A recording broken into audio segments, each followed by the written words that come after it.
Assalamualaikum. Iqmal ada Iqmal? Ada. Okay. So sebelum kita start 8:30 kan.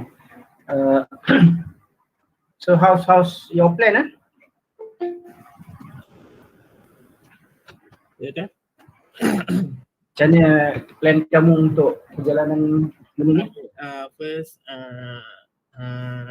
doktor apa? Bagi intro dulu, lepas tu jemput baca doa. Lepas tu doktor boleh start lah dengan Puan Najihah. Okay. Lepas setengah malam. Okay. So Syafiq kan? Ya saya. Ya. Ya, kamu baca doa Iya. Okay. So while waiting the others nanti kita tunggu lagi. Ni dah masuk lah Najihah.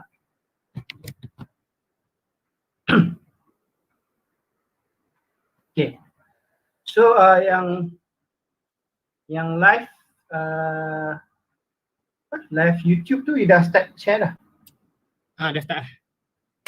So macam mana nak ni just link tu keluar dekat page? Sebab sebelum ni tak start lagi kan. Baru start. Baru nak start. Okay, betul.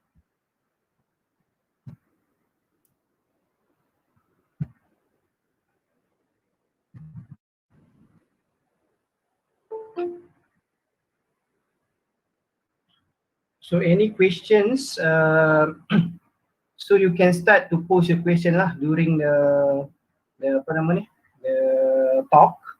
So I will read your questions once Mrs. Najihah finish his talk lah. Okay, so we want to reduce from a lot of confuse of ni lah, communication. So just put it chat, I will read.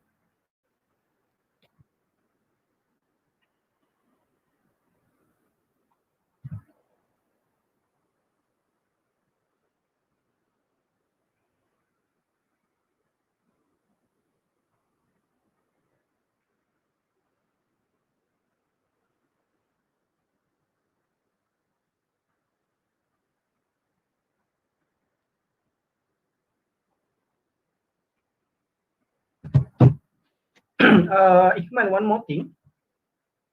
You will provide ni attendance kan? Google Form Ya. Okay. Last day pergi. Okay, nanti you put in chat lah, okay? Okay.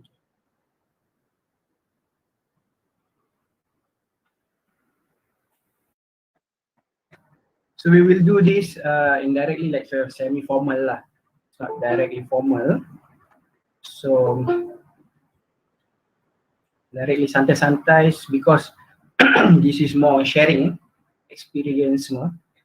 So no thanks. So you can ni lah. Okay, waiting for Puan Najihah. Okay, 8:30 macam tu. Maybe ni bit she will take bit time sebab dia ada masalah sikit.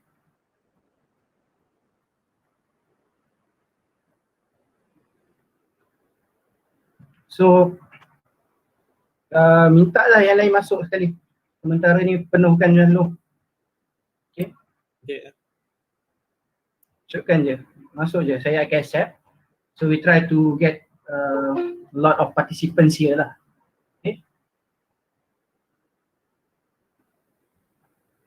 Then you can share the YouTube link in your own Facebook or something like that lah. Okay.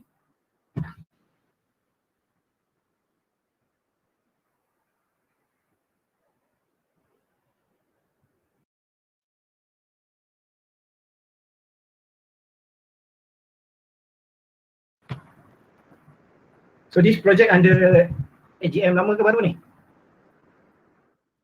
Lama. Lama lah. Yang baru start next year pula lah.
Okay. So we will start sharp 8:30 Najihah, okay? Dengar tak? Hi everyone. Oh, okay. Yes, I can hear you loud and clear. Can you hear me? Is it clear? Can, very clear. Okay. So Alright, maybe you can perfect. just give a try, share your anything to share. Ada benda nak share ke? Slide ke apa? Ada? Boleh. It's here. Kita Let me try. try because I'm having a bit of a VPN situation. So Before we officially start lah, kita apa kata? Tengok technical lah, yeah. technical issue kan. Cool.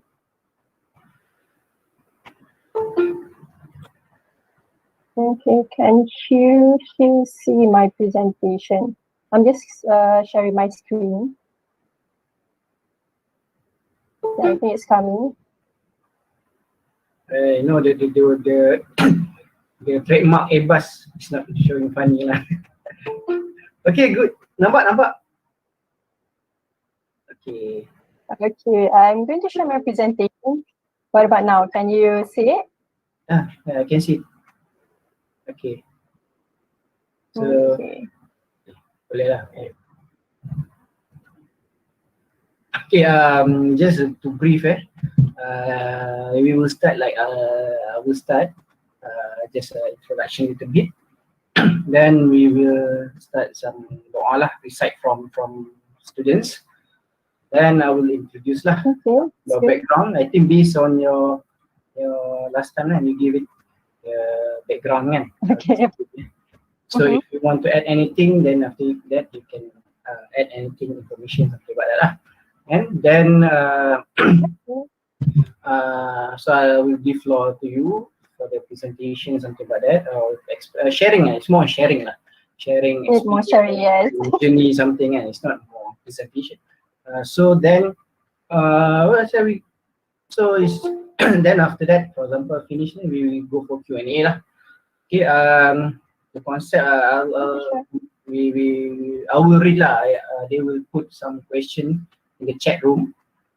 Okay, so maybe I will read. Okay, maybe so while throughout the sharing, maybe they want to ask any questions, so we will try to answer. Maybe no problem. Just okay, situlah. Yes. Okay.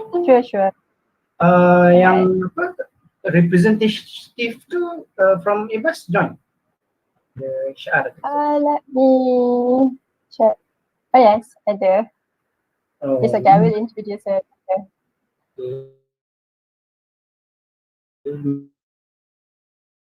Maybe I can say hi. I will introduce. I will introduce her. Don't worry. Ramai sangat so we cannot see. Yeah, that's why. So this one I understand. okay, no problem.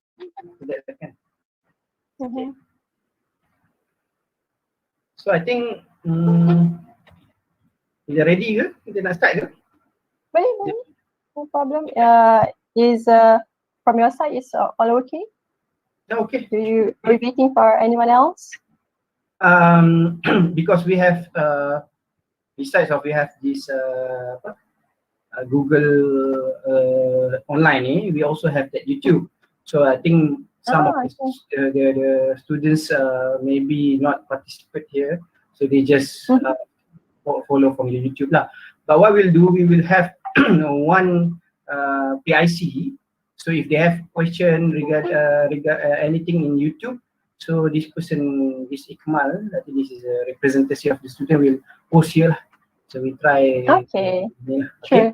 So while maybe like for example while you are sharing, some of them want to participate in this Google Meet, I just accept that. So it will be continuous. Okay, as mentioned, this is more on sharing. So relax, santai-santai. Malam. Kan? So dia orang pun not only you, us, me, everybody in evening more stress, working or studying, teaching. And so I think okay. Maybe no worries. Okay. So maybe I think we can start lah. Okay. Sure. Okay. Assalamualaikum warahmatullahi wabarakatuh and good evening everybody. Okay, welcome to the Aerotalk 2021. I think this is the first series for Aerotalk in 2021. So as usual, we will conduct it online due to this new norm, okay, for everybody. So I think this is a good platform to gather everybody in the same time with the different places. So I think this is one of good platform for sharing this one. So as usual, today is the day that we will have alumni Aerotalk. Okay, and finally we managed to get the finalized date, time, and also everything going well. We stole the poster. I think the poster is quite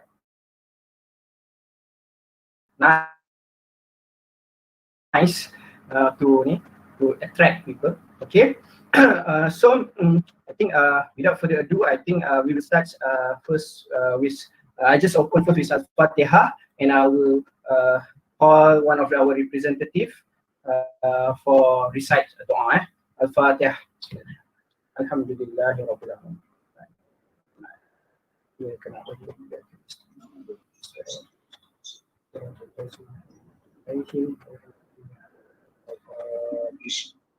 Bismillahirrahmanirrahim. Alhamdulillahirabbil wassalatu wassalamu ala asyrafil anbiya'i wal mursalin wa ala alihi wa sahbihi ajma'in.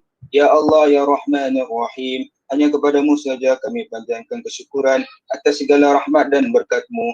Bersempena dengan majlis hari ini, kami mohon inayah dan taufik-Mu. Kurniakanlah kesejahteraan dan kebahagiaan kepada kami.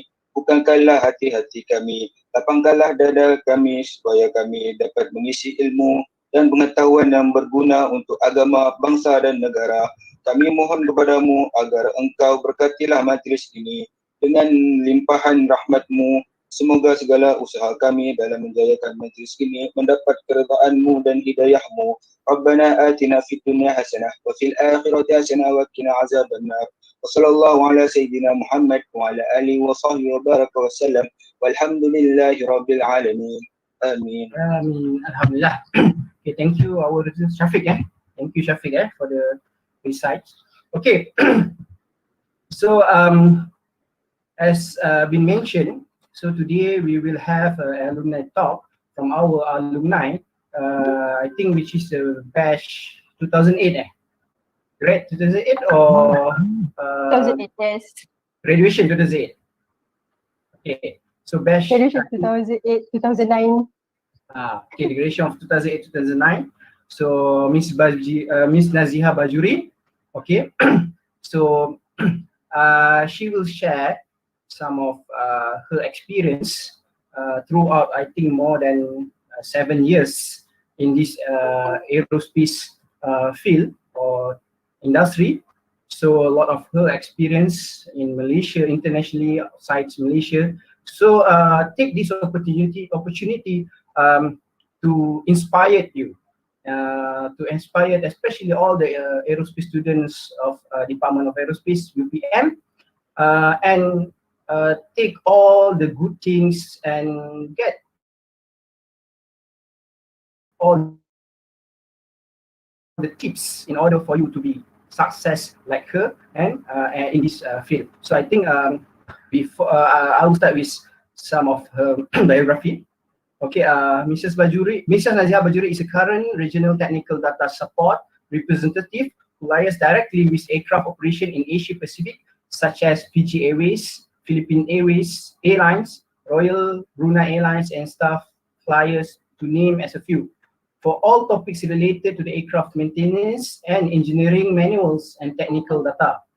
After spending more than 5 years working daily with aircraft operators all over the world, with 2 of those years based in Toulouse, Najihah is familiar with most of the culture aspect and communication that would be needed in the aviation world. So Najihah, Miss Najihah, started working in aviation as a B1.1 aircraft mechanics, mostly in ozone engine, and from there she moved to various departments and organizations to increase her knowledge, including the aircraft structure repair domains, where she spend most of the time in. Then Najihah holds a Bachelor of Aerospace Engineering from University Putra, Malaysia, and is alumni of Batch 2008.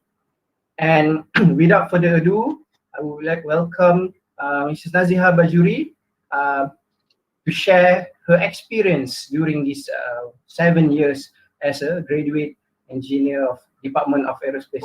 So the floor is to you, Ms. Najihah. So you can start and you can share any of your experience during this time. Okay.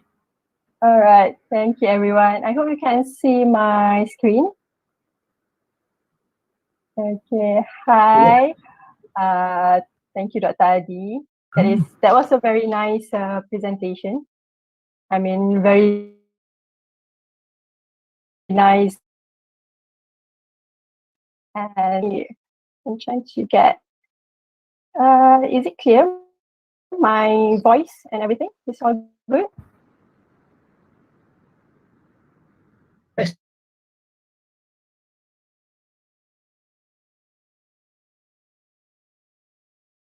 Very clear. Crystal, the first slide. Okay. It's okay. So if I move next, it's all good also? Okay, hello. You can see it? All right. So means Okay. presentation should be okay lah. There is no technical issue lah. And it's very wonderful to connect with you, even virtually. I hope one day we can meet face to face. And I just would like to introduce to you first to a wonderful lady connected with us today.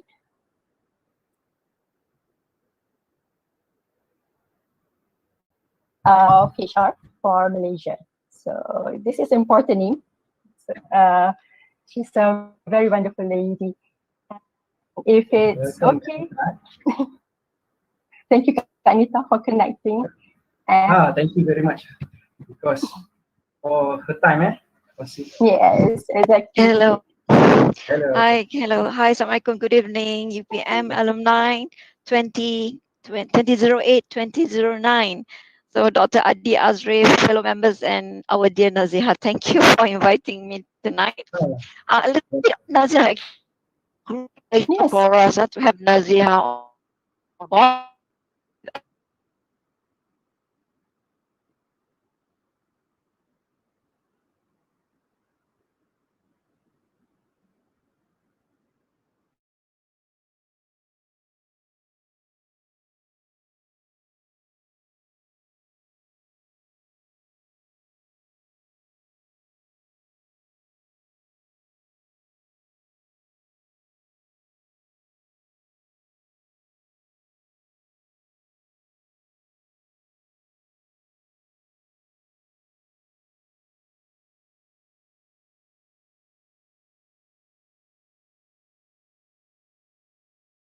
Tadi mentioned, this is not going to be a lecture or something like a case study or anything.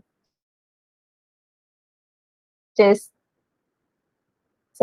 this will be my personal sharing and what I've been doing the past years in aviation industry. So yeah. And if at any point, I tend to speak very fast. So if at any point that you cannot catch up with me, please tell me. And Dr. Adi, I rely on you. In case there's any question or anything, just tell me. Feel free to ask. Don't be shy. Okay. And before I start, I have to say a bit of a disclaimer. Whatever I say, whatever I share during our topic today is my personal view. Is what I feel and it's what is important to me. It's nothing at all related to Airbus or any form of function, and whatever I share, you can find it publicly actually in YouTube, in websites and all.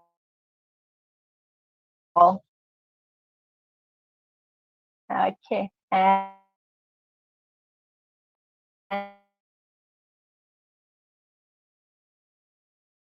take Airbus and aerospace engineering. I mean, it's a interesting course. It's a fun course, but I have not it's quite vast for me. It's quite vast for me, and normally when I see my friends, my family, and I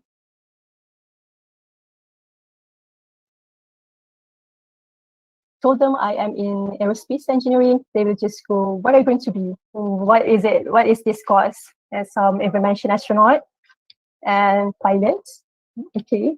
And there is also even asking me if I want to be a stewardess. And I have to say I am vertically challenged. I'm not very tall. So yeah, we're not going to be a stewardess. Okay. And what I've learned during the aerospace course, aerospace engineering degree, is really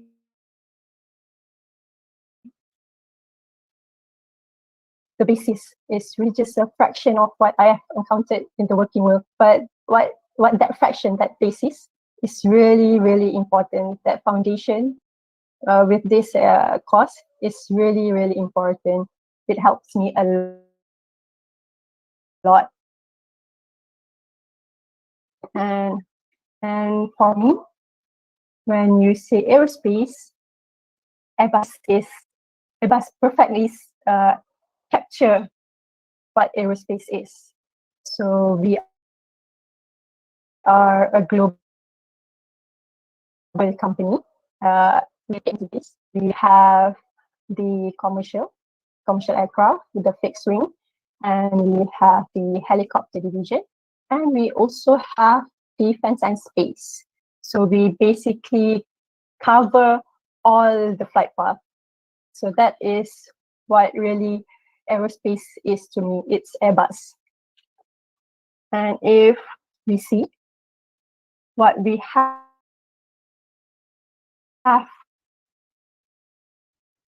of the activities, we have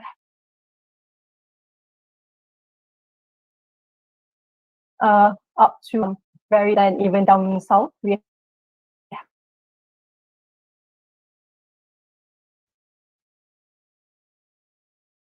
in Sinai, and you might notice that as a matter of fact, if you didn't know, all three entities here in Malaysia, and the footprint of Airbus in Malaysia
next. And we also have Sepang Aircraft Engineering, which is a MRO, maintenance, repair, and overhaul for aircraft. We have for 320, 330, and I think we are working on 350, but I'm not too sure on that. Don't take my word on it. And then we have Airbus Helicopters Malaysia. For the previous two, Airbus Customer Services and Sepang Aircraft Engineering, we are located in Sepang, very close to KLIA. And for Airbus Helicopter Malaysia, we are in Subang, the area very close also to Subang Airport. And for Airbus Helicopters, we are also the completion and delivery center, meaning that if one day, who knows, that you might have a chance to visit Airbus Helicopters Malaysia, you will see there will be parts of helicopters in the hangar where we assemble them until complete. And then we pass them on to the customers. Next, we also have simulation center for pilot trainings and all. And then we have also Airbus Defense and Space. I'm proud to say that we provided our Royal Military Air Force with A400M, 8 A400M if I'm not mistaken, 6 or 8, something like that. And then we also provided the Miasat satellite. That is all the Airbus that is in Malaysia. So it's quite significant and it's quite, I say, a lot. And now let's go back a bit. Let's go back and then have a look. How did I started? How my journey is, and I hope somehow it helps you when you're starting your career, and maybe it gives you some idea what you're going to be, or when you see advertisement through what is it now, JobStreet or LinkedIn. When you see the title, you have at least some idea what it entails, what it means. So when I completed my studies, as I was looking for a position, as I was researching and all, I flipped through newspaper. Okay, that sounds so old, but I did flip through newspaper, reading the newspaper, and I came across an article on aircraft mechanic. They were sharing on aircraft mechanic, and I thought to myself that is interesting. That is a position that I would want to join, that I would want to be.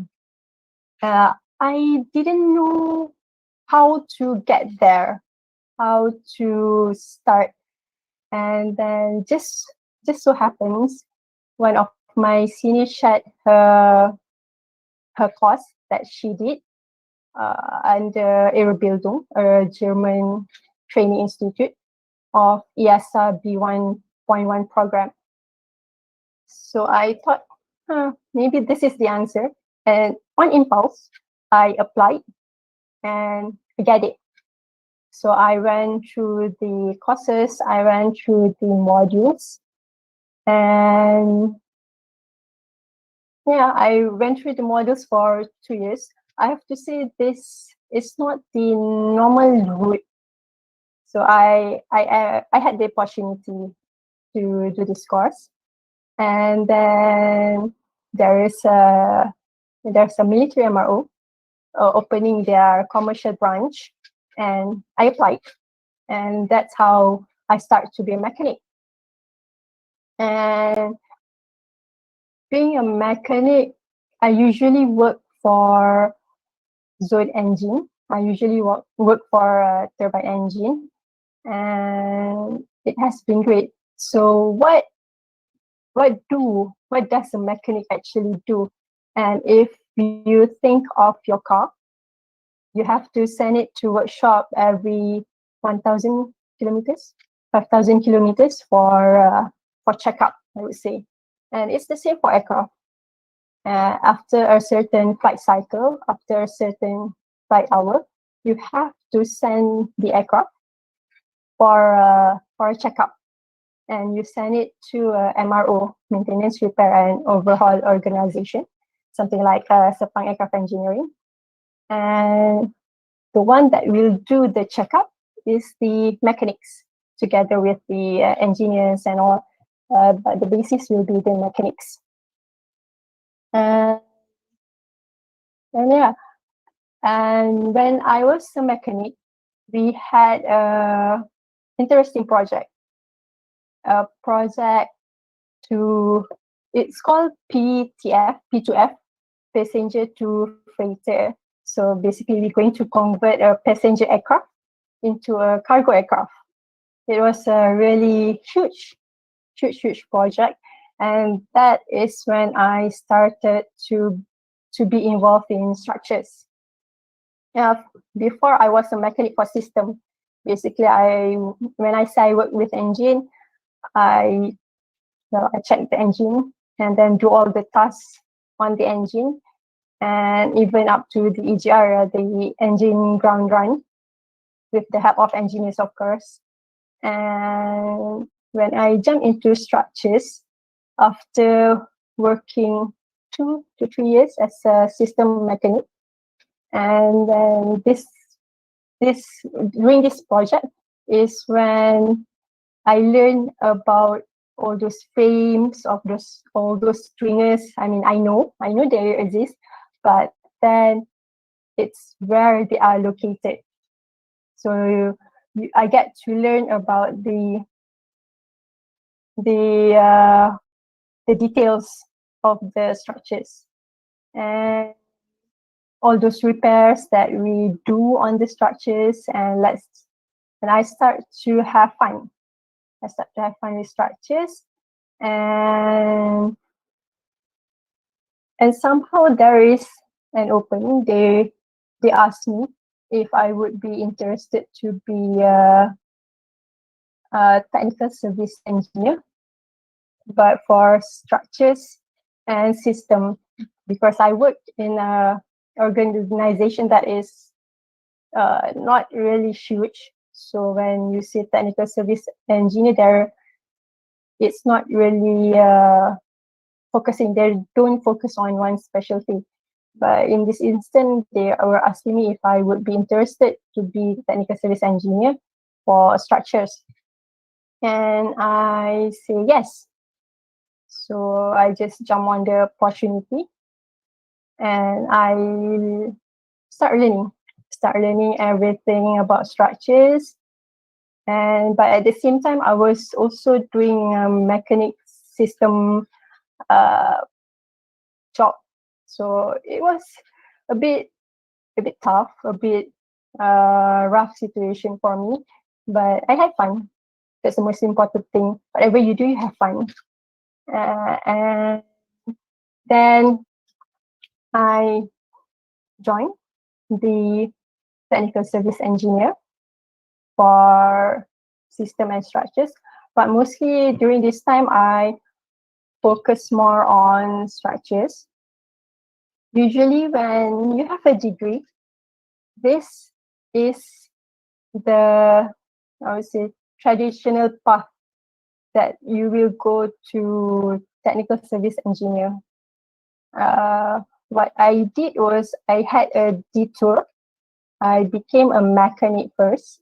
So it takes me a bit longer than, let's say, usual, than if you take the traditional path.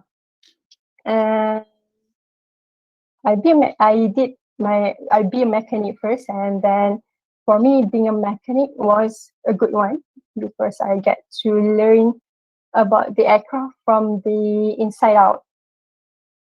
And it helps a lot when I was the technical services engineer. And you might hear this position a lot because technical services engineer is how should I say this? Is a important position that is required in every airlines, every MRO. You will find them basically everywhere. So what actually technical services engineer do. Okay. Technical services engineer, the basis of this position is you will liaise with OEM, meaning that, okay, I take it, for example, you are the technical services engineer for structures, and then there's a damage on the aircraft, say on the skin of the aircraft, that is out of the manual. Each aircraft comes with manuals to maintain it, to operate it, and technical services engineer will check on these manuals, and if, say, the damage on the skin is outside the limit of these manuals, they are the one that will do the mapping, that will use drawings, a lot of drawings, and they will provide the information of this damage to the OEM to get a repair. And technical services engineer,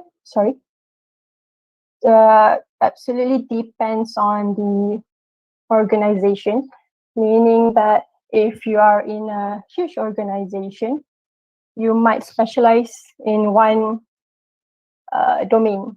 For example, system, structure, landing gear, avionics.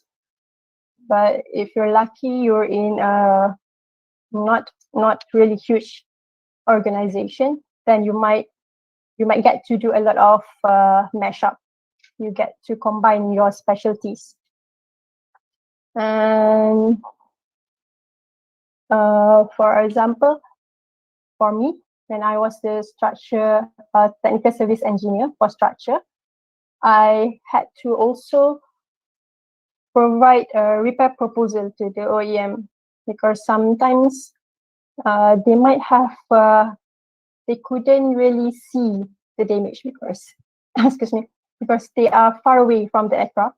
So it is up to the technical services engineer, TSE, TechServ, to give comprehensive information to the OEM. And during this time, I had to refer to a lot of drawings, a lot of manuals, a lot of calculations to come up with a repair.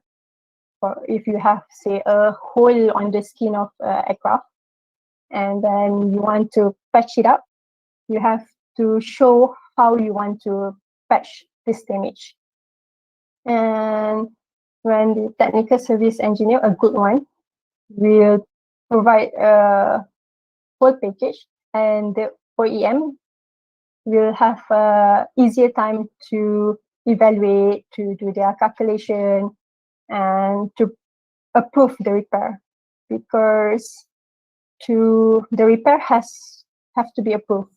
It has to be approved with calculations and all those approval process. It's a bit long story, and only the OEM has this full calculation, I would say, to get the repair approved.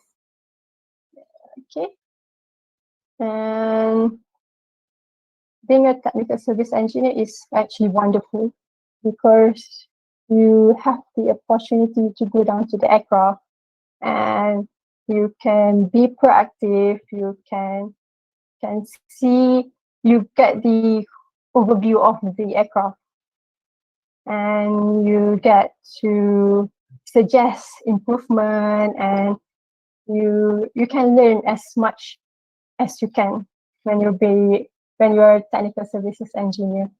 And it has been amazing. I was in this position for a while, and then I had the opportunity to moved to another position, and it is with Airbus, a position called structure repair engineer. And this position is interesting because when I was the technical service engineer, I was on the customer side, you could say. And then when I moved to structure repair engineer, I moved to the OEM side. I moved to the Airbus side. And it was really a huge change in views, in perspective. And I get to see a lot more. What do this structure repair engineer do? What do this SRE do?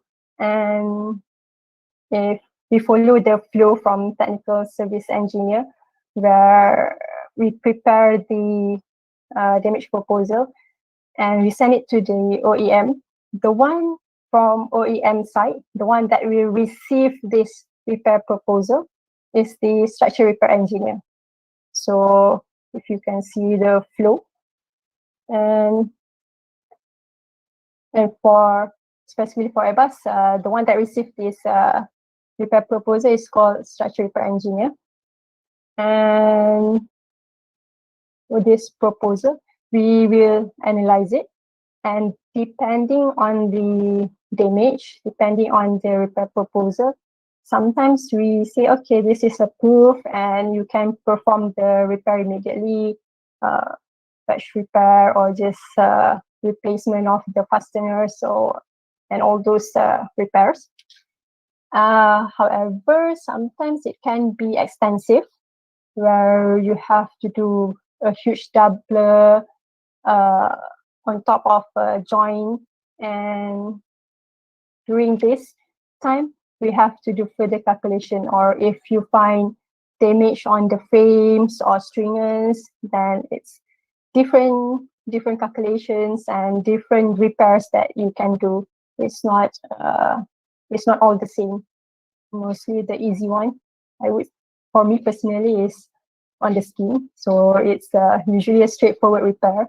But if it's on the frame or stringers, it can be a bit tricky depending on the location of the frames and stringers. And with this position, it's fun. It's fun because there is sometimes additional role, additional job scope that you can do. We have a team called fast team, where if there is any incidents that happen to the aircraft, then they are the one that will be sent for support. For example, if you have runway excursion or runway incursion, and it affects maybe the belly of the aircraft, and then we want to check whether we can still preserve the structure. So this fast team will be sent out. And I've been to some incidents. I had opportunity for 1 or 2 incidents, but for me, I am usually a long-term kind of girl, and I will be with the airlines to support the airlines or MRO for long-term. So whenever maybe they do maintenance check or they have extensive repair, then I will be with them. I will be a support to them, and I will stay with them sometimes 2 weeks, sometimes up to 3 to 4 months until the repair completed. And I was in this position. For 5 years, 5 wonderful years. And 2 of those years, I had the opportunity to go to Toulouse. Toulouse is the HQ of Airbus, and it's located in, let me try to remember, in France. It's very close to Barcelona, and about 3 hours from Barcelona. And it is the 4th or 5th largest city in France. So, and it is also known as the capital of aerospace. So Toulouse, I went there for 2 years, and it has really opened my eyes, meaning that I met people from all over the world, and I communicate with people from as far as America. I think it's the furthest from us, no? And then I have friends. Excuse me. I never even thought to have friends from Brazil. I have friends from Morocco, and I have friends from Germany, and of course France. And it has been a really quite a learning experience for me in terms of communication, in terms of understanding the culture, understanding the organization, because it's every single people that you meet is different. It's a really interesting experience for me. And sometimes when you see culture, when you say about culture, it can mean so much. It can mean different things to different people. I give you one example, a funny one. If you're familiar with, sometimes when you are in a group and you are in a team, and then suddenly when everyone is quiet and you just say maybe an angel passed by. Honest to God, I thought that has a religious connotation, meaning that it is religious. It is just for us, for Malaysian, for Malays. And one day I had coffee. I had a break with my friends, and my friend who is Spanish, we were silent. We were talking, and then we were silent. And my Spanish friend would say, "Oh, there's angel passing by," and I was like, "What?" It's the same. So meaning that if you think that culture is so different, it's actually sometimes it's all the same. So you can find let's say some link, some relationship, and it's really funny. And a different one, another example that shows that culture is different, can be sometimes different, is for Asian. This is there's actually a study for Asian. Actually, we are close to yes culture, meaning that whatever we are told to do, our response will be yes, okay, sure, we will do it, no problem.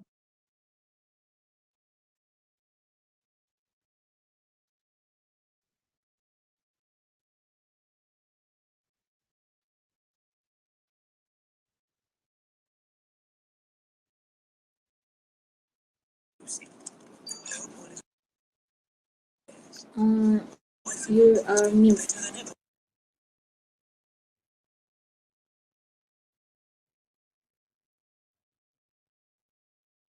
I'm sorry, I think you muted yourself. So sorry.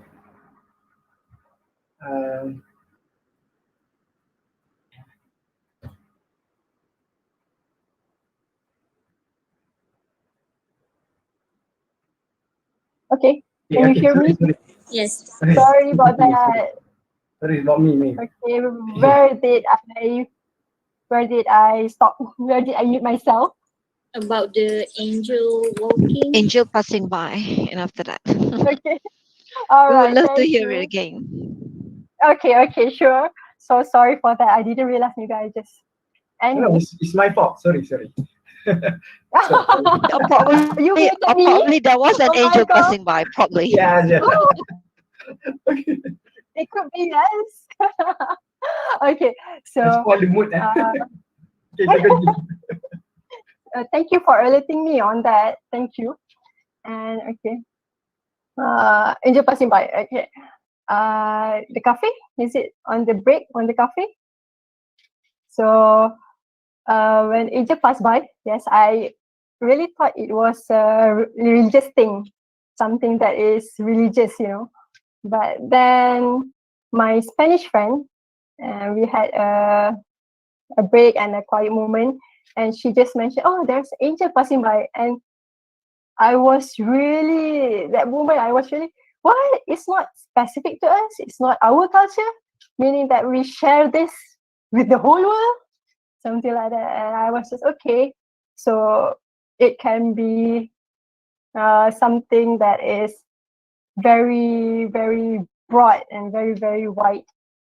And culture can also be something that is, I would say, can cause friction, can cause uh,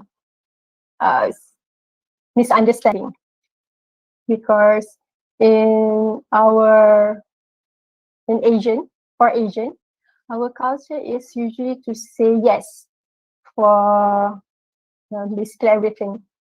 And if we are asked to do something, you say yes, sure, why not? We will do it. But then for French specifically, they tend to say no first. So no, no, no, no. It can even be a song. No, no, no, no, no, no. When I was in Toulouse, and I had that reaction, you know, when you ask for help and then they go, no, no, no, no, no. You just said, what? I didn't even explain yet what I want you to help me with, and you already say yeah, no. I was, what? And then I get to understand that that is just their way. And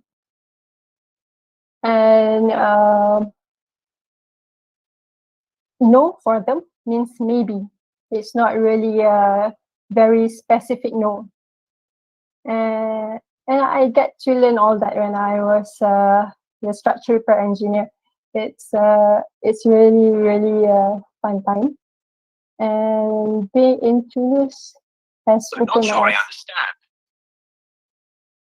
understand. Okay. And then after, let me try to move.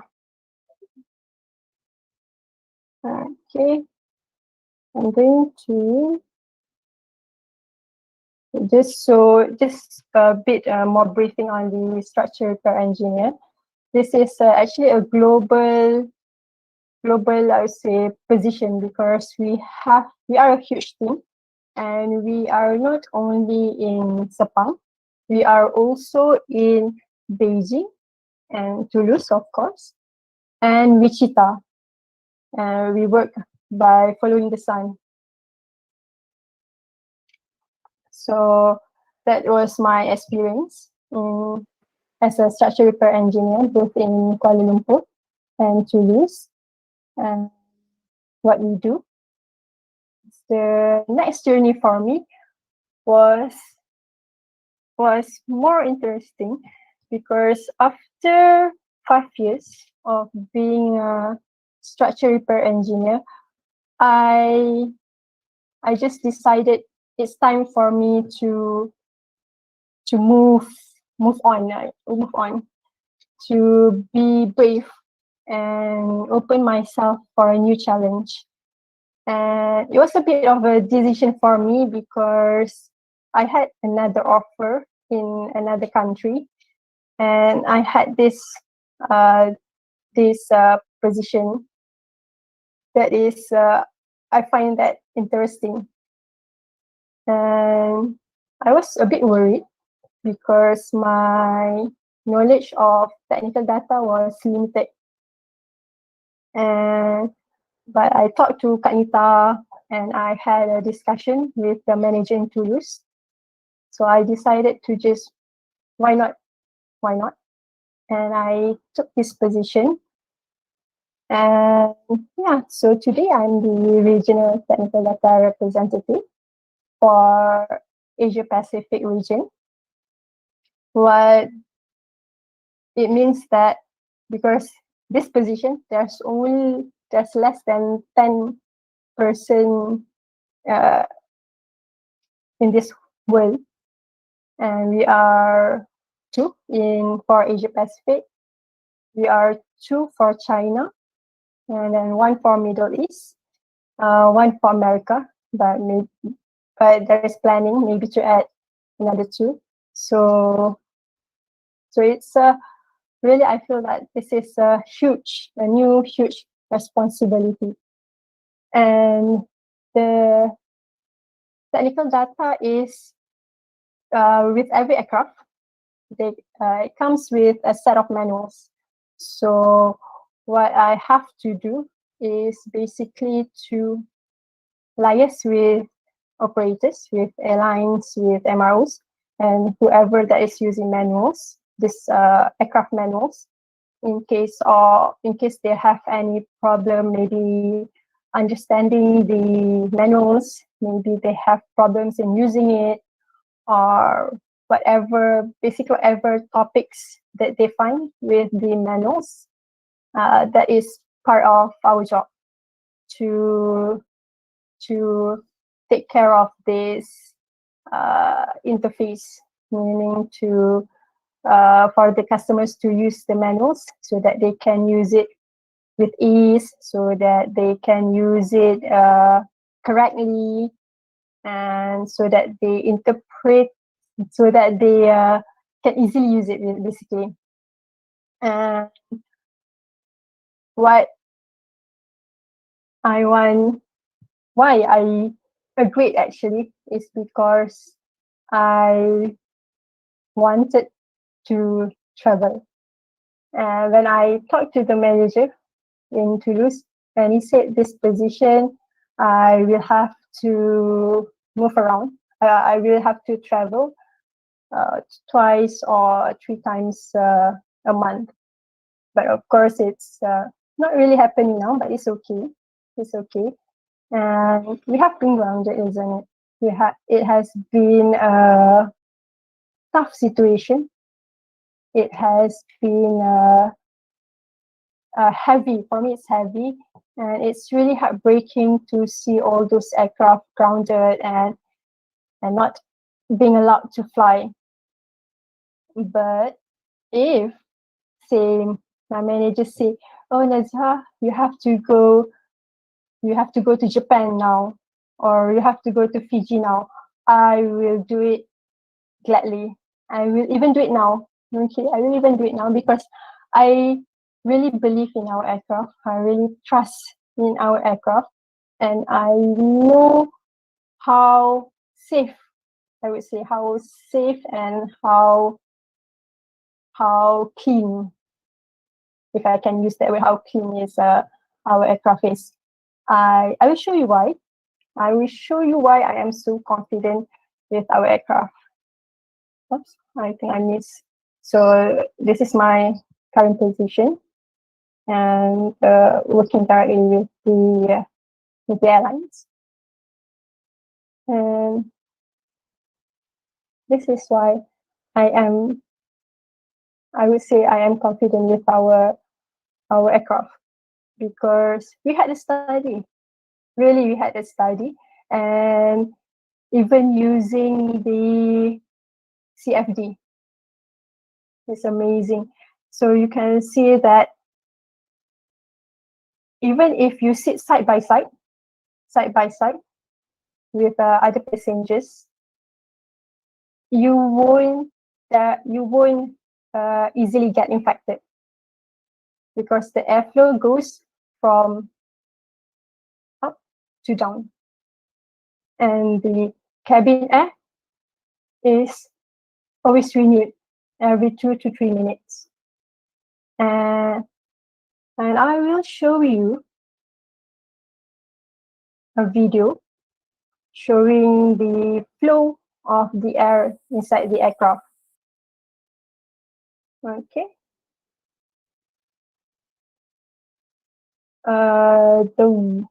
The sound, I didn't manage to properly get the sound.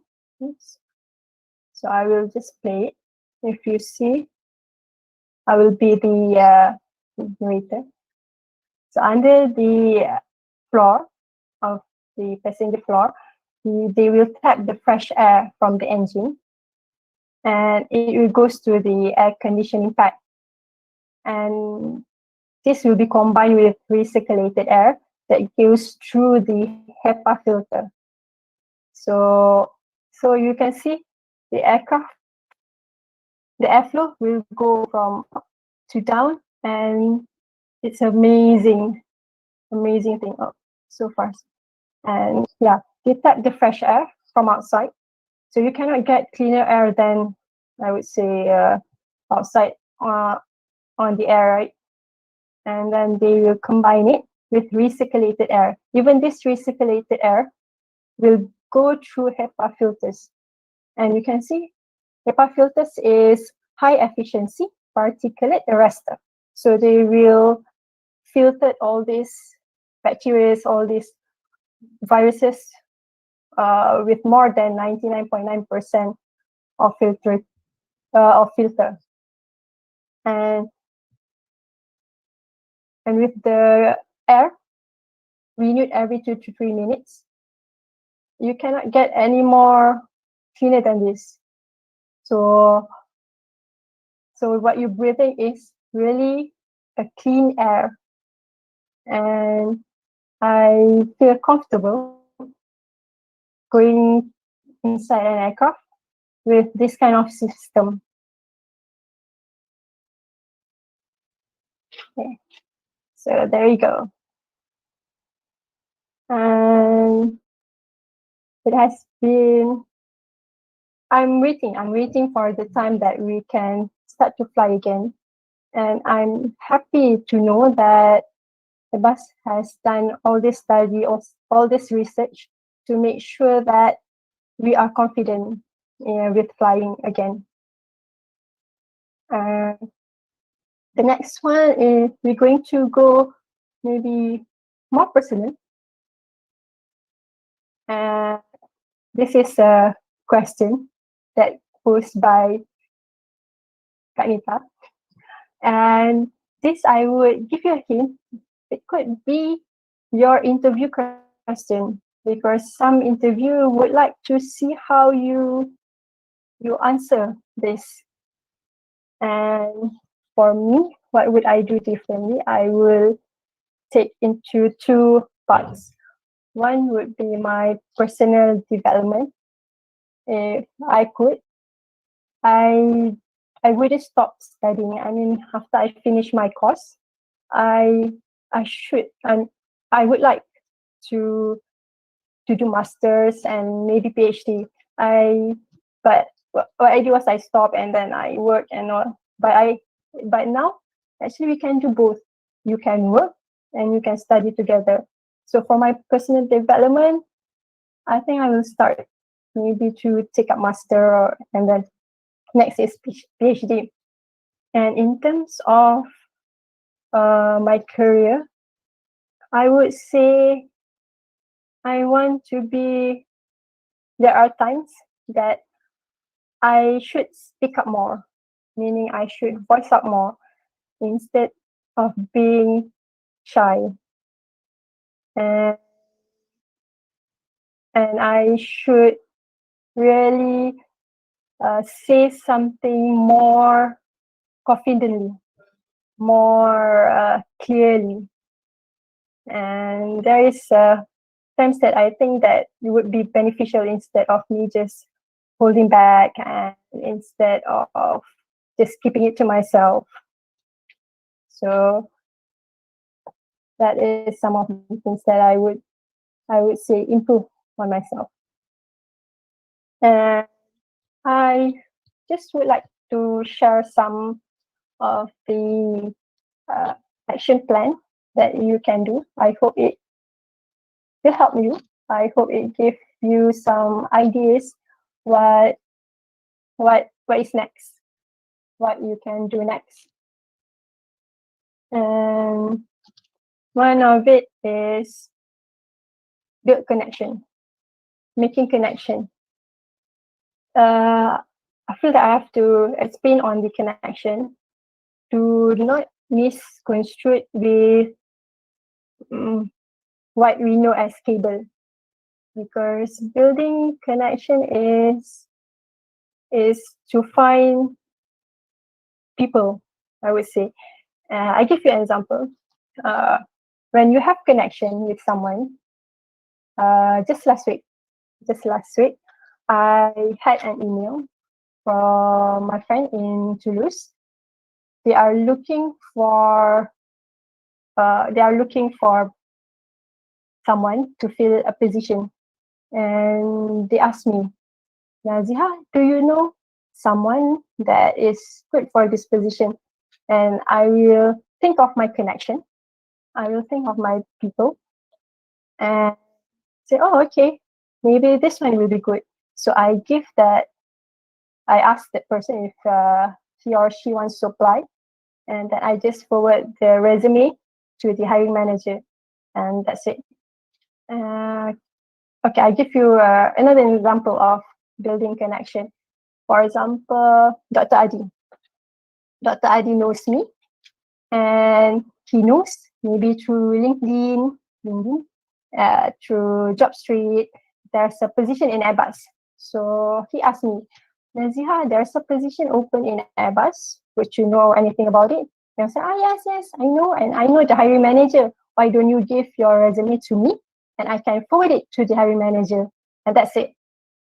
And after that, all the other procedures, all the interviews, all those, I would say, decision will be up to Dr. Adi and the hiring manager. I will not be involved anymore. But at least Dr. Adi's resume won't get lost in JobStreet, won't get lost in LinkedIn. So I am the connection for Dr. Adi and that position. And this is important because you really have to just find people, just build relationship, be nice to people, and get to know people, and make people know you. And some of the ways that you can do is maybe through LinkedIn. You can increase your network. You can connect with others and introduce yourself. Or maybe if you have some common ideas, common knowledge, or even if you have the opposite ideas, opposite knowledge, of course, you can share it, meaning make yourself open. I'm still trying on this. Every day I want to increase my network. So I will just connect with others that I know and to increase this. If you see now, there's a lot of online events, especially I will mention LinkedIn again, where you can join events and just make yourself known. And you never know who you might see. You never know who you might meet, especially online. And it's and you might find a new knowledge actually when you join this event. And also, always do your research on the available organizations, like the previous slides that I showed you. So maybe there are some organization that interest you. Do research on it, full research. You have Google at your disposal now, so just use it. And this one is important when you do your research. It's sometimes comes naturally that you will have question for an interviewer, and it's actually nice. And I have to say, when you go for interview, it's not just for you to find a position. It's not just for the interviewer to find someone. It's a two-way thing, because you have to know that you are suitable for that organization, and the interviewer needs to know that you can handle the organization. Is it clear? Sorry if it's a bit confusing, meaning that it's like a jigsaw puzzle. It has to mesh. If it doesn't mesh, then it's doesn't work. So that is why interview is important. And get to know the company you are interviewing with. Okay, the culture, the organizational structure, the location. Sometimes it could be important because if you stay, for example, in Johor, would you be able to move to Selangor? Would you be willing to move? So that is some of the things that you need to know. And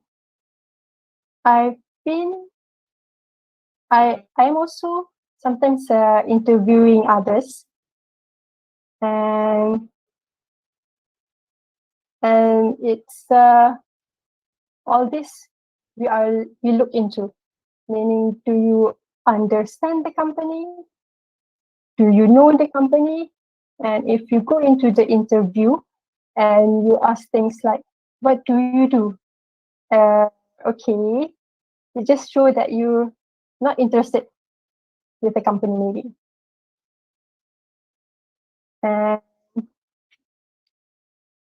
And this is, like I said, it's not necessarily what they are trying to find someone to fill the position. It's also you. Do you feel that when they interview you, do you feel comfortable with the company? Okay, I'll give you an example because we're going to interview. I've been interviewed a lot of times, and one of the company I interviewed with, one of the airlines, I don't feel comfortable with. It was for a mechanic position, and when they interviewed me, I can feel that they are. I'm trying to find a nice word. That they are judging me because of my gender, and I am honestly happy that I didn't get that position with that airline, because if during the interview you judge me, and imagine if I start to work with that company, and whatever happens after that is you feel that you are being judged, and it's not a good feeling. When you join an organization, you want to feel happy, you want to feel connected, you want to feel comfortable, all those positive feelings. So when you interview and you don't feel comfortable, it could be not the one. Okay, and this is sometimes others don't take this into consideration, because of course you need to find something, you need to find a position, but you have to take this also into consideration. You don't want to start your career with something that is not positive. And most important, be brave. Be brave to take on any opportunity. And something. Also, always remember to be yourself. And I know it's cliche. I know this has been mentioned so many times, be yourself.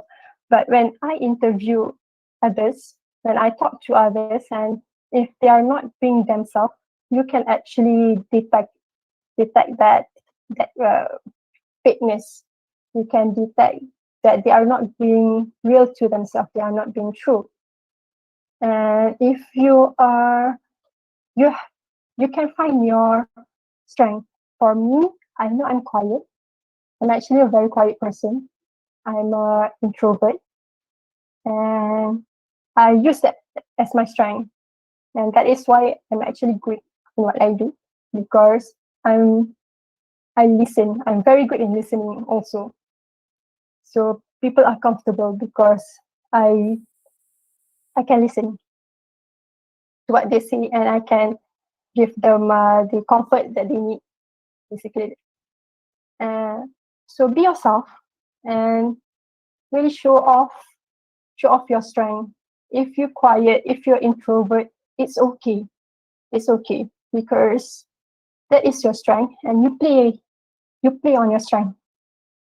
You will find, because if someone is loud or extroverted, doesn't mean they're going to be say a leader, because they might just be noisy with nothing behind, I would say. So find your strength, be yourself, and last but not least, take care of yourself, especially during this time. And it can be heavy and it can be tough. So take care of your physical, take care of your mental, take care of your, if you believe in spiritual, and yeah, take care of yourself. And if you ever need someone, reach out and connect with others, because I know it's can be heavy. So thank you. And I'm sorry, I think I should by a few, okay, maybe not a few minutes, by some time. Hope it's okay. Do we have any question? Okay. Thank you very much. I think it's a really experience sharings. Okay, from Sorry, your it's a side. bit long, no? Okay, it's very inspired. My opinion is very inspired. Inspired Thank from where you start. Okay, for example, especially in Airbus, how you go for the interview, then from each of the position, from what you're starting with system mechanics and engineer, then after a few years, until I think about five position within this, I think 13 years in this Airbus. I think yeah, is it 20, you started in 2008 or 2009 or before? No. I started in 2012, my career actually. I started to be a mechanic. 2012, I think, okay. Yes. About 9 years. Right, right? Mm-hmm. Yes. Yes. Okay. So I think So this is very, what we call it, I can say it is very inspired that how you move from one position to one position with your experience until now you are region technical data Asia Pacifics. And thank you very much for your what we call it, your sharing about the inspired all these tips for the students. We have about 2, 4, 6, 8 tips. And so all these 8 tips, I think the students they should take this as what we call it as main idea or even knowledge for them. So what I can say that one thing you prove it that a woman in this field, aerospace industry, and previously said they are introvert, that we change everything into somebody. So I think this is really by all these girls, and especially to show that even now you are taking. I hope so. So I think you should all of you, especially the women, should be inspired with all this Mrs. Najihah lah. And Thank you. and one more thing is brave. The word that you said, be brave. I think a lot of time you said be brave. Yes. Yeah. So yeah, especially you are in this field, you are a woman, then you are an Asian, then you start to be what we call it, your career until in in France now it's Asia Pacific and one is a good inspired for both lah, especially women and also ni for the brief lah. Okay, I think this is a really good sharing. Maybe is it okay we have some questions? Sure. They have time, Sure. right? So I'm always free. I'm always free for you. okay. So, maybe everybody can start to ask questions. We have some lecturer here. I think you can see Dr. Yazdi here. Oh, okay. Oh my God. You know him, eh? I don't know if he remembers me. Yes, I know. He was my tutor. Oh my God, that's so far. So long dia ago, main no? sekolah ni.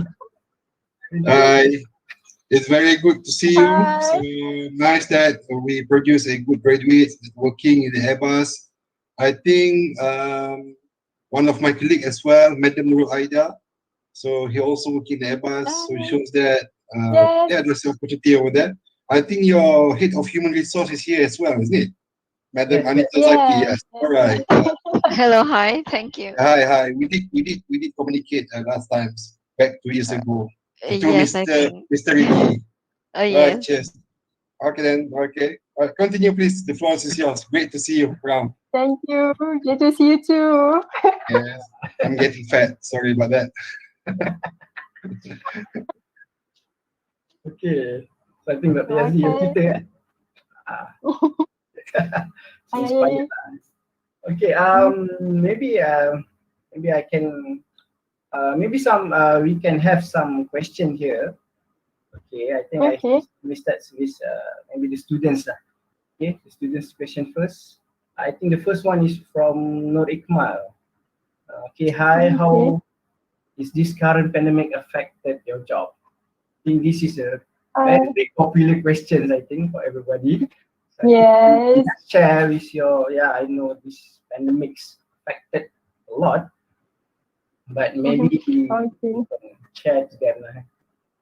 Okay. Thank you, Norikmal, for this question. So, as you can imagine, it's of course it's affected us all. And for my current job, the first thing that on top of my head is that I couldn't travel. I couldn't see the airlines. I couldn't see the operators. So normally we have, let's say, face-to-face conversation. We have visits so that they feel they are supported by us. So they know we are with them.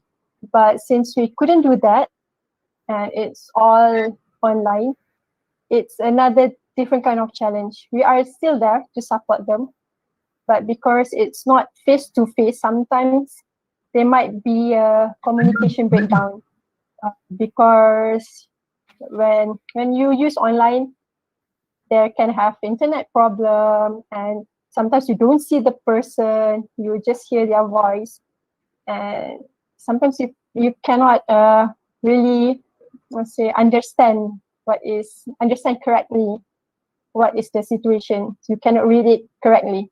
So, but that is on top of my head, and of course, because I'm still new in this current position, so my learning curve has been quite slow, not as fast as I would have liked, and that is another challenge for me.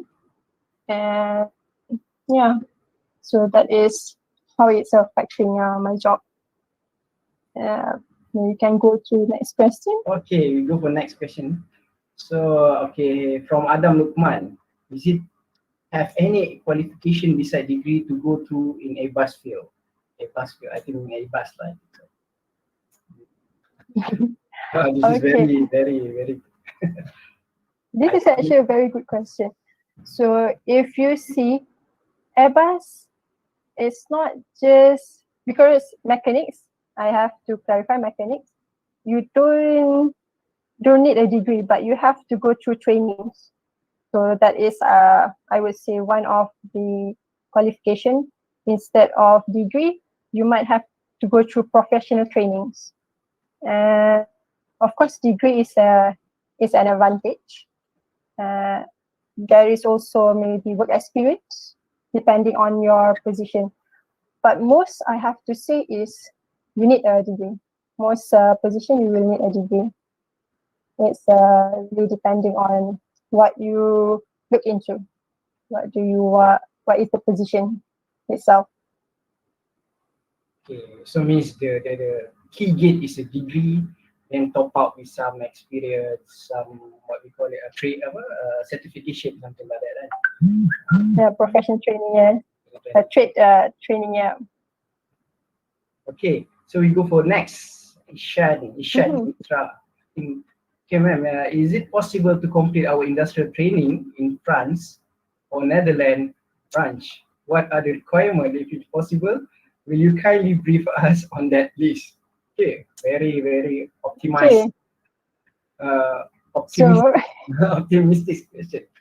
Then we can just of course. So Ishan, it's of course possible. You can absolutely go for your industrial training in France or Netherlands or even Germany if you want. But I don't know the requirements. I have no visibility. I'm sorry, I didn't think to check on this before. So, but you can go through Airbus career website.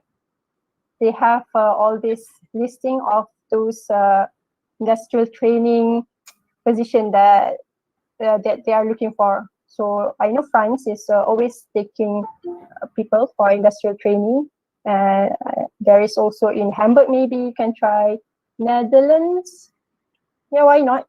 So my advice to you, maybe you can go through Airbus career website and to find industrial training there. You don't have the visibility on the requirements or what kind of industrial training available.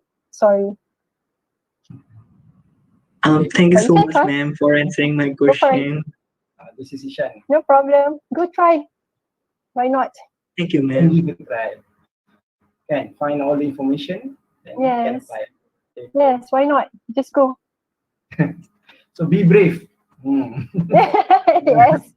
Yes, Yeah. doctor. I'll try my best. Okay, so we can go for next question. How is important is a healthy work culture from Haisha Sophia? Okay. Hi, Haisha. So healthy work culture for me personally is very important because your work, the time you spend for your work is actually more than you spend at home. So if you have to have work, you have to have a work culture that you are comfortable to be in, that is positive. When you wake up in the morning, you feel happy to go to your work, to do your work. You have colleagues that is good for you, that is not toxic. And I have to say this, I am lucky, I am blessed that my colleague is all okay, all positive, all helpful, and I have the experience so far of having this healthy work culture. So I really want you to have this also. And if you feel that when you work in an organization and it's not healthy and it's not good for you, it's making you sick, please get out of that organization. I know to have a work is important, but your health is more important. That is what I truly believe. So it's very important. I can emphasize this now. So thank you, Asha, for asking this. And yeah, take care of yourself, I would say. Thank you. So okay, I think next is from Izzat Najmi. I just want to ask, is there any certificates or examination that you take in order to be a technical engineer in, I think, Airbus engineering? Because in Leonardo helicopter, there is some examination that we have to take in order for us to be part of the 145 EAS. Based on your experience, I think. Okay. The based on my experience in Aerotalk. Okay. Hi, is that Najmi? You seem to know where I worked before. That's good. There is no specific certificate or examination that I have to take to be technical engineer, but I do know that there is some company, because their technical service engineer is also their approval holder, meaning when I will say based on structure, meaning that when you have this approval holder, when you are the approval holder, you can approve the repair design that you do. So I know that some company have this, and the process to go through, I'm sorry, but I don't exactly remember step by step, but I believe there is examination you have to go through, and there's a oral interview with CAM, if I'm not mistaken. I think you can check it through CAAM website for details. Okay. I hope this helped. Okay, next from Iqmal, Muhammad Iqmal. This is from YouTube, okay, because we also are doing live in YouTube, okay. So one of the question is for Mr. Najihah, may I know what is the difference between Airbus and Boeing aircraft? Thank you. I think maybe it's his students, something about that. Maybe you can. Oh, okay. I think maybe we need another session for this. Okay. It's been long, Yeah, that's why, because the design principle itself is different. I mean, between Airbus and Boeing, the design principle is different, and generally the material that Airbus and Boeing use is different. And I would say, even if you see the engine, the shape of the engine, so it is different. It is different, and the cockpit window is different. The lights that they are using is different, and then the door, the landing gear door is different. Sometimes you can notice maybe the landing gear might look the same, but I don't know what is Boeing using.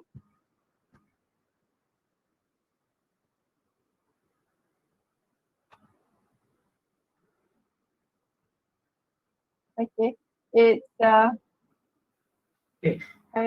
do you like it? Can you hear me? Okay. Can. Okay, so Nur Ikmal, this is a good question, but it's really it can be a long discussion, because for Airbus we use our material mostly composite.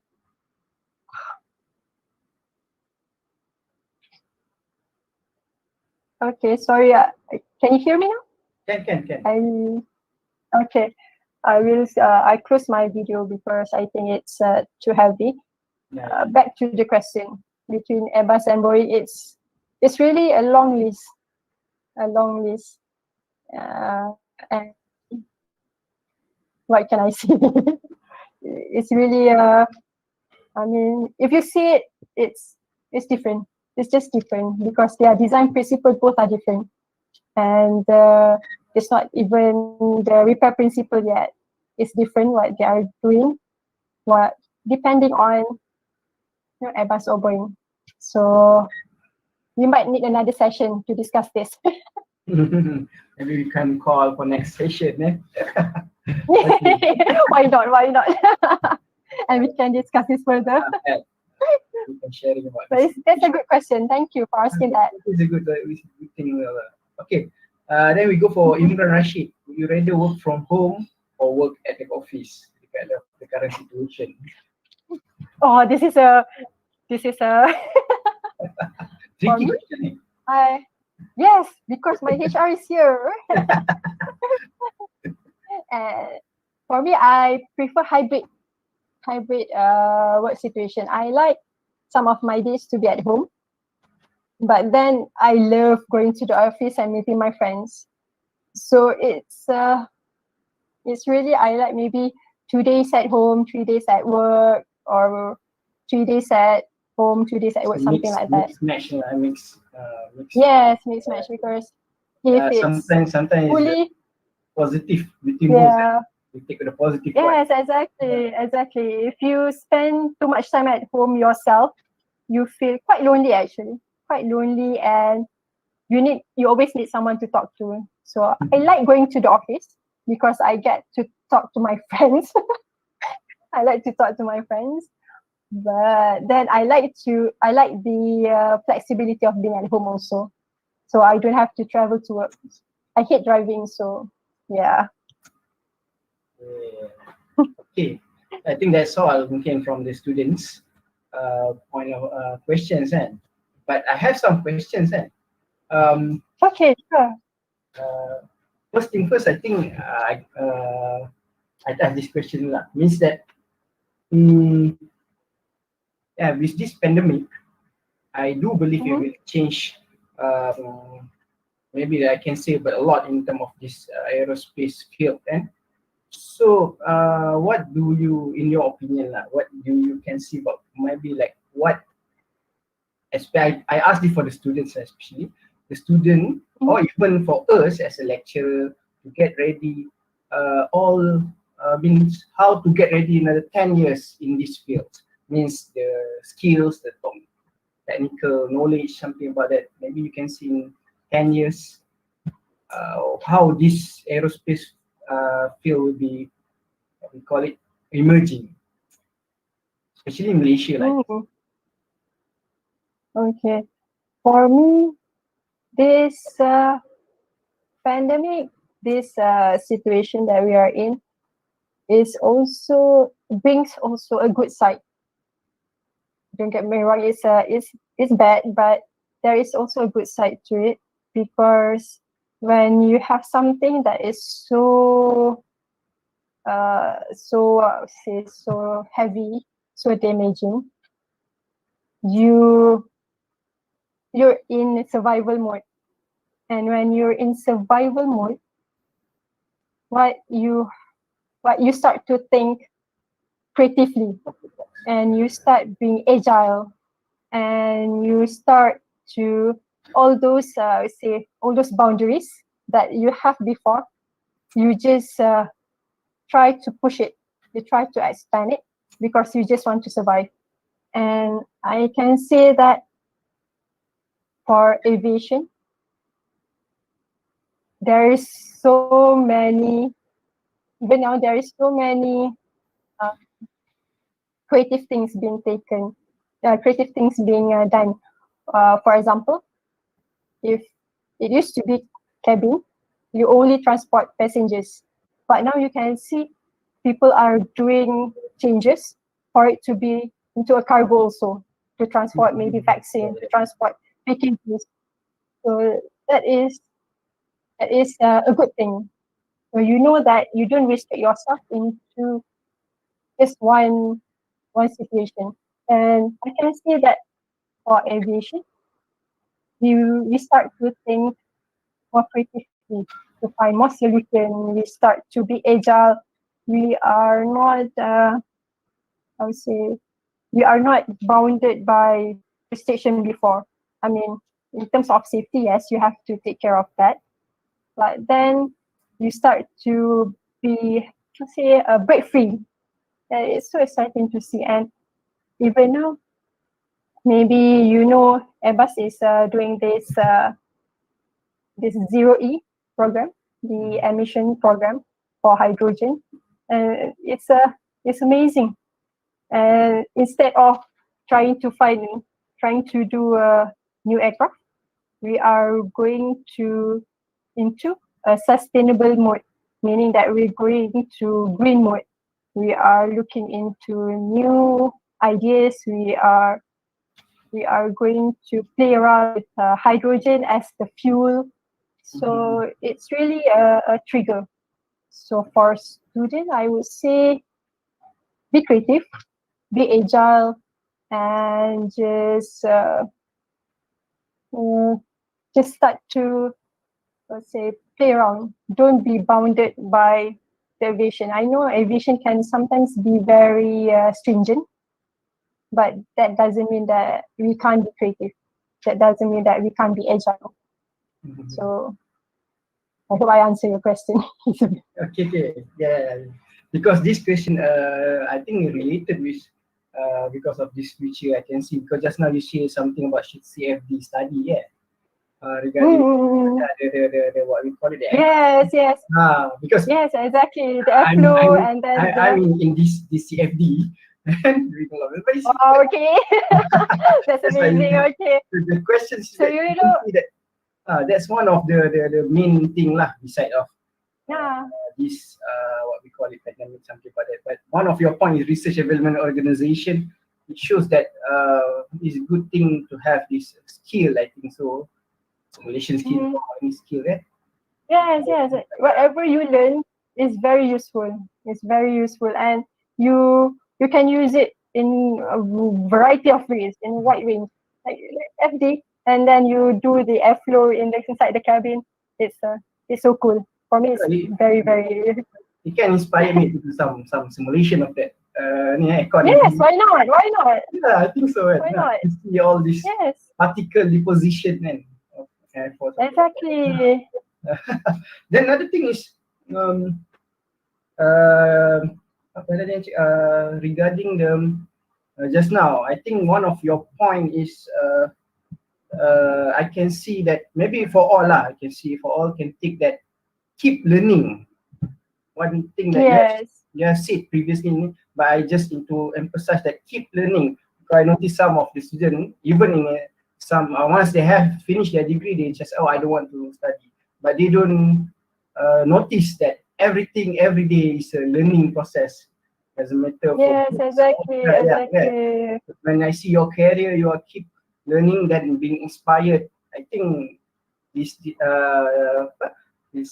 one of the person that inspired is Anita, you call that Anita Zaki.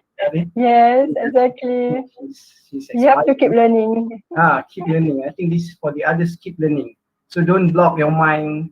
Okay, once finished, and yes, it's not necessary in the same field. You can start learning in some other areas. I mean, I'm taking a Google data course. So yeah, it can be totally something totally different, but just learn. Why not? Be open. Be open to Yes. Okay, I think there is no question, but I just have another questions. Maybe the students can ask. I think maybe for you or for the what we call it, Anita, for the HR. What is the I can say the route in order to apply, for example, as a career in Airbus, then maybe like internship in Airbus. So maybe there is an open every few years or something. Maybe you can share to us, especially to the students, or some of them are the final year students. So maybe you can share to us what is the method ataupun maybe like the process of applying application. Okay. Kanita, would you like to take this question? Hi, Najihah. Thank you, Dr. Adi. Yes, very much. Thank you for asking the question. Airbus Malaysia and Airbus Global, we welcome interns from all universities, and specifically tonight we're talking about UPM. You all are most welcome. How do you do it? Besides Airbus career website that you can go into, please send directly to Najihah or to myself.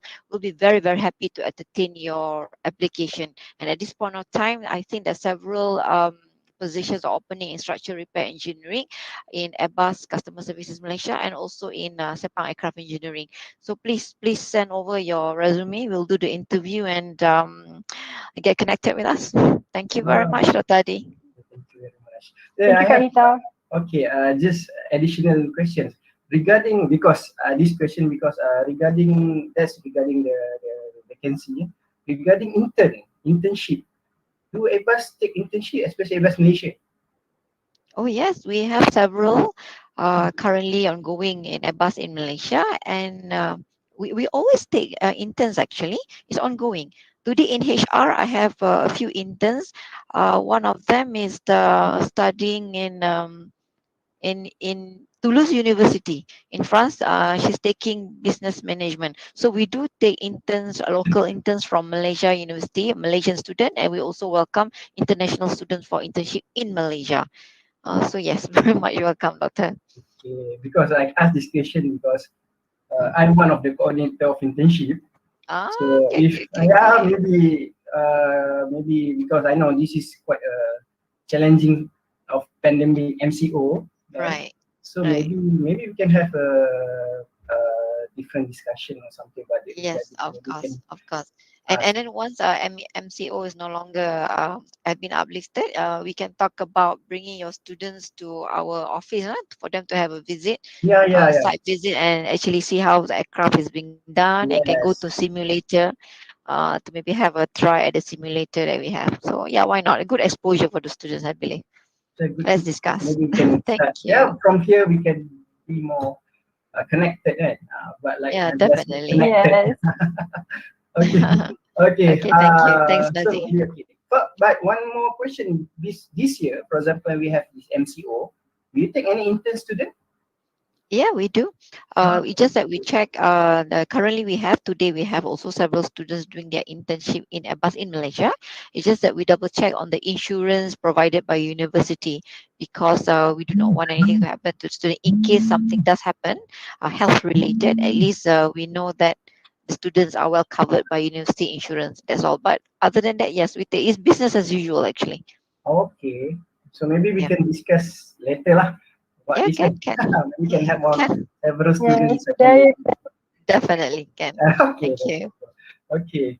I think there is no questions anymore. I think I really appreciate the talk and also the participation from the HR human resource Anita Zaki and Ms. Anita Zaki.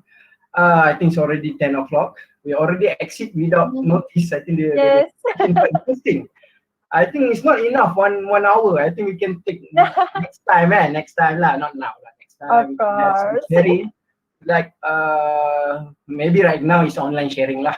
But once Mhm. the pandemic is okay, hopefully by end of this year, maybe that's maximum.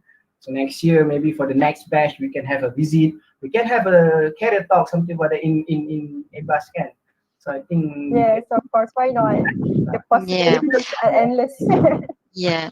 And Dr. Adi, Nazihah, and also Dr. Yazdi, I have one more thing. I've been in HR for several years actually, and I've changed jobs and employment over in some industries. I have to say, it has been quite consistent whenever I interview UPM graduates or UPM students. Their comprehension of English is much better than any other local university that I've come across. So I guess kudos to you and congratulations to the lecturers and the students themselves. We simply love it because UPM students come across as somebody very confident in their conversation. They carry themselves correctly in the sessions that I've had with them, and as mentioned, the English comprehension has been so far better compared to other local universities. So I guess congratulations again. Thank you. Thank you. Thank you, Thank you very much. Kanita. So Dr. Yazdi, you want to add up something? Credit to Dr. Yazdi. Yeah, I'm still junior in here, Dr. Yazdi. I think experience. So Nothing else. Just would like to thanks to both Madam Anita, Ms. Najihah, Madam Najihah, for their contributions, their willingness to join the sessions. So I hope that the best, we're going to have a more collaboration in the future, not only in terms of internships. So whatever that we can do in trying to bridge the gap between the academia and industry. So much thankful for the session. Thank you, Madam Anita and Madam Najihah. Thank you, Doctor. Thank you. It's our pleasure. okay, thank you very much for everybody. I think we are almost the end of the session. So if you are not closing it, we keep on continue until 12 o'clock. Okay. So yeah, it's interesting. Yeah, I think one of it because with this pandemic, less meeting people, even this opportunity for us to have some conversation and sharing something like that. Okay, I think I think we should call it as end.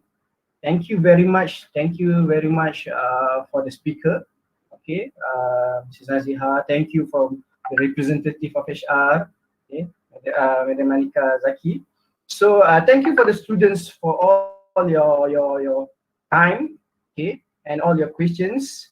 And anything, I think the final, I can say the final words from the speaker, maybe final word before we totally end our session.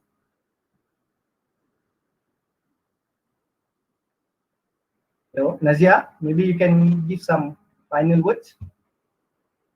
Yeah. Maybe she already left. Yeah, ataupun I think line gone. Okay, so thank you very much everybody. So we end up our session with Tasbih Kifarah and Suratul As, and we meet again next time. Subhanakallahumma wa bihamdika, asyhadu an la ilaha illa anta. Oh, okay. Okay, we almost close. Najihah.